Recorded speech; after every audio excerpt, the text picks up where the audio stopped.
नमस्कार। स्वागत है आपका न्यूज़ लॉन्चर पर। मैं हूं अशोक वानखेड़े, लेकर आया हूं आपका अपना कार्यक्रम द एक्स-रे। एक खबर आई है, सर्वोच्च न्यायालय में एक पिटीशन फाइल हुई है, अपील कह सकते हैं आप, और वो कर्नाटक सरकार ने दायर की है। अब 16 दिसंबर को ये सर्वोच्च न्यायालय का दायित्व है कि वो ये तय करे कि मस्जिद में जाकर जय श्री राम के नारे लगाने वाले को सजा मिलेगी या इनाम मिलेगा। इस खबर को जब मैं एक्स-रे से देखता हूं, तो ये कहानी कर्नाटक की है। कर्नाटक में हाई कोर्ट के फैसले को कर्नाटक सरकार ने चुनौती दी सुप्रीम कोर्ट में, जिसमें यह कहा गया, जो पिटीशन आई, अपील पिटीशन, कि मस्जिद के अंदर जय श्री राम का नारा लगाना धार्मिक भावनाओं को ठेस पहुंचाने का अपराध नहीं है। कर्नाटक हाई कोर्ट ने 13 सितंबर को दो व्यक्तियों के खिलाफ आपराधिक कार्यवाही को रद्द करते हुए यह टिप्पणी की थी, जिन पर दूसरों की धार्मिक मान्यताओं का अपमान करने का आरोप लगाया गया था। बार एंड बेंच की रिपोर्ट के अनुसार इस फैसले को चुनौती देने वाला अपील 16 दिसंबर को जस्टिस पंकज मित्तल और जस्टिस संदीप मेहता के पीठ पर सूचीबद्ध किया गया है। अब ये मामला यह है कि दक्षिण कन्नड़ जिले के दो निवासी कीर्तन कुमार और सचिन कुमार ने पिछले साल बदन्या जुम्मा मस्जिद नामक एक स्थानीय मस्जिद में घुस गए और जय श्री राम के नारे लगाए। दोनों ने कथित तौर पर यह भी धमकी दी कि ये बेरियो यानी मुसलमानों को शांति से रहने नहीं देंगे। निय पुलिस ने इन दोनों व्यक्तियों के खिलाफ शिकायत दर्ज होने के बाद उन पर भारतीय दंड संहिता आईपीसी की धारा 295 ए धार्मिक भावनाओं को ठेस पहुंचाने के इरादे से किए गए कृत्य, 447 अतिचार और 506 आपराधिक धमकी सहित कई प्रावधानों के तहत मामला दर्ज किया। बाद में दोनों ने अपने खिलाफ आपराधिक मामला रद्द करने की मांग करते हुए कर्नाटक हाई कोर्ट का दरवाजा खटखटाया। 13 सितंबर को कर्नाटक हाई कोर्ट के जस्टिस एम नागप्रसन्ना ने उन्हें राहत प्रदान की और मामला रद्द किया और अपने निर्णय में कहा कि धारा 295 ए जानबूझकर और दुर्भाग्यपूर्ण कृत्यों से संबंधित है, जिसका उद्देश्य किसी वर्ग के धर्म या धार्मिक विश्वासों का अपमान करके उसकी धार्मिक भावनाओं को ठेस पहुंचाना है। यह समझ से परे है कि अगर कोई जय श्री राम का नारा लगाता है तो इससे किसी वर्ग की धार्मिक भावना कैसे आहत होगी। जब शिकायतकर्ता खुद कहता है कि इलाकों में हिंदू मुस्लिम सौहार्द के साथ रह रहे हैं, तो इस घटना का परिणाम किसी भी तरह एंटी मनी नहीं हो सकता।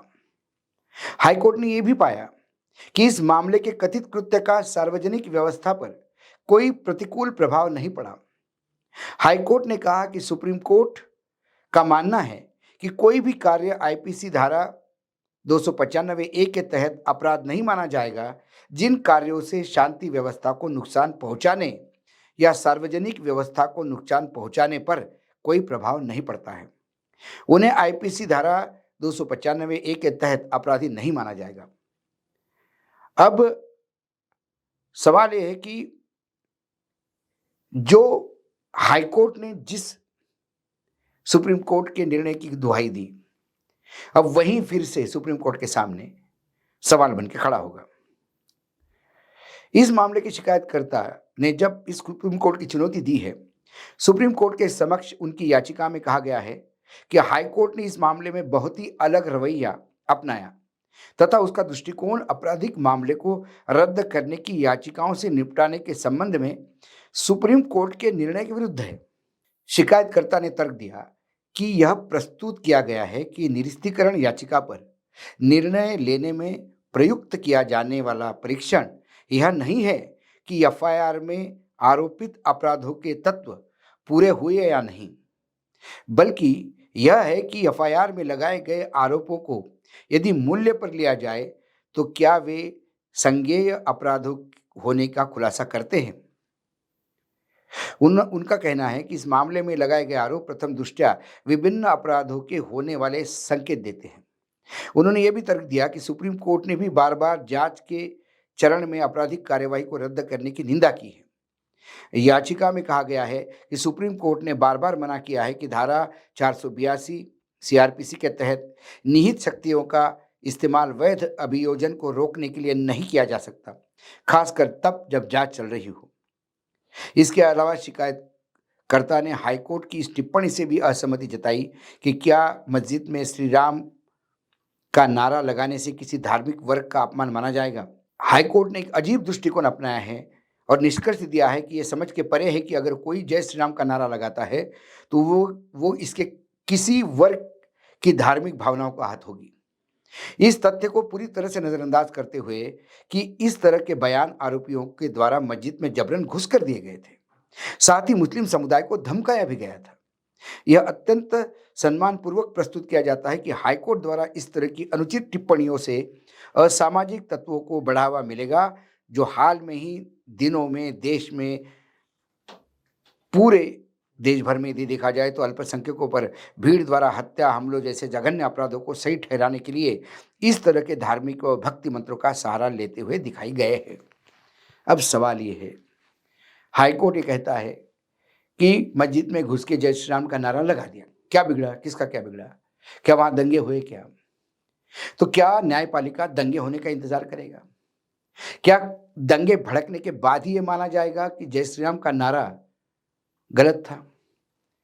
हाल ही में संभल में जो हुआ वो सारा मामला ही नारे लगाते हुए जो सर्वे टीम गई, उसके साथ जो वकील साहब और बाकी लोग गए, वो जय श्री राम का नारा लगाते हुए मस्जिद में गए। यहीं से मामला भड़का और 4 लोग मारे गए। क्या कर्नाटक सरकार भी या कर्नाटक में न्यायपालिका चाहती है कि ऐसी हत्याएं हो, उसके बाद ही मानेंगे कि यह गुनाह हुआ? यदि कोई हत्या का प्रयास करते हुए पकड़ा गया तो उस पर एक आरोप लगता है कि हत्या का प्रयास 307 लगती है, अटेम्प्ट टू मर्डर। लेकिन कल कोई कहे कि भाई हत्या तो हुई नहीं तो उसको कोई अपराध नहीं मानना चाहिए। किसी भी धार्मिक स्थल के अपने एक कानून होते हैं, उसकी एक अपनी परंपराएं होती हैं। कौन से मस्जिद में जय श्री राम के नारे लगाए जाते हैं, ये बताएं। कुल मिलाकर यदि कर्नाटक हाईकोर्ट की ये छूट दे दी गई तो इसके बाद हर मस्जिद में नमाज के टाइम पे जुलूस जाके जय श्री राम के नारे लगाएगा, क्योंकि कोर्ट ने परमिशन दी है। सर्वोच्च न्यायालय के सामने बहुत बड़ा प्रश्न है और इसको उसी दृष्टिकोण से देखना होगा।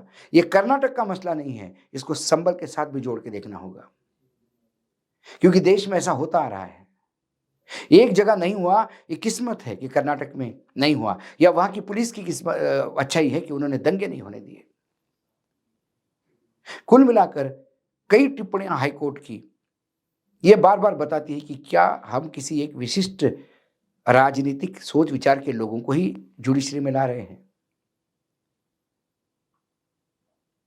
और ये सभी राज्यों के न्यायालयों में, उच्च न्यायालय में इन कुछ केसेस में पाए जाते हैं। जब मैं एक से इसको देखता हूं तो मुझे न्यायपालिका में सड़ान दिखती है, सड़ी गली न्यायपालिका दिखाई देती है, जो निरपेक्ष और प्रामाणिक संविधान को सर्वोपरि रखने वाली न्यायपालिका अब दिए के रोशनाई में ढूंढनी पड़ती है। सर्वोच्च न्यायालय के सामने सवाल ये नहीं है कि वो अपराधी है या नहीं, सवाल ये है कि क्या ये होने देना चाहिए या नहीं। आज एक्सरे में इतना ही, कल फिर आता हूं किसी विषय के साथ। तब तक के लिए नमस्कार। देखते रहिएगा न्यूज लॉन्चर।